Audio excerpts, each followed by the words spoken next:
குடியிருப்பு வரை எந்த இடத்திலும் பாதுகாப்பு இல்லை என்று தன்னுடைய கண்டனத்தை பதிவிட்டிருக்கிறார் எதிர்க்கட்சித் தலைவர் எடப்பாடி பழனிசாமி. இதுகுறித்த கூடுதல் விவரங்களை நம்முடைய சிறப்பு செய்தியாளர் சுபாஷிடம் கேட்கலாம். சுபாஷ், எடப்பாடி பழனிசாமியினுடைய அறிக்கையில் என்னென்ன அம்சங்கள் குறிப்பிடப்பட்டுள்ளன?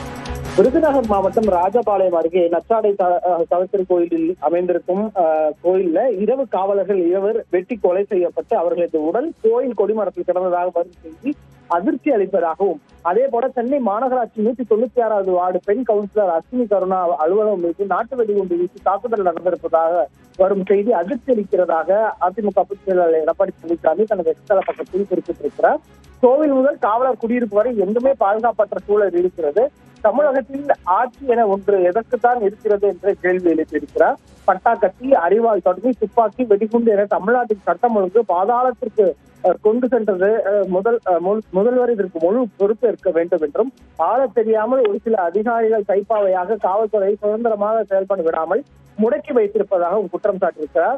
கோயில் கொலை தொடர்புடைய கொலையாளிகள் மற்றும் அதிமுக கவுன்சிலர் அலுவலகத்தின் மீது வீசப்பட்ட வெடிகுண்டு தாக்கிய குற்றவாளிகள் மீது கடும் நடவடிக்கை எடுக்க வேண்டும் என முதலமைச்சரை தான் கேட்டுக்கொள்வதாக அதை வலியுறுத்தி தனது கண்டனத்தையும் பதிவு செய்திருக்கிறார் அதிமுக பொதுச் செயலாளர் எதிர்க்கட்சித் தலைவர் எடப்பாடி பழனிசாமி. விவரங்களுக்கு நன்றி சுபாஷ்.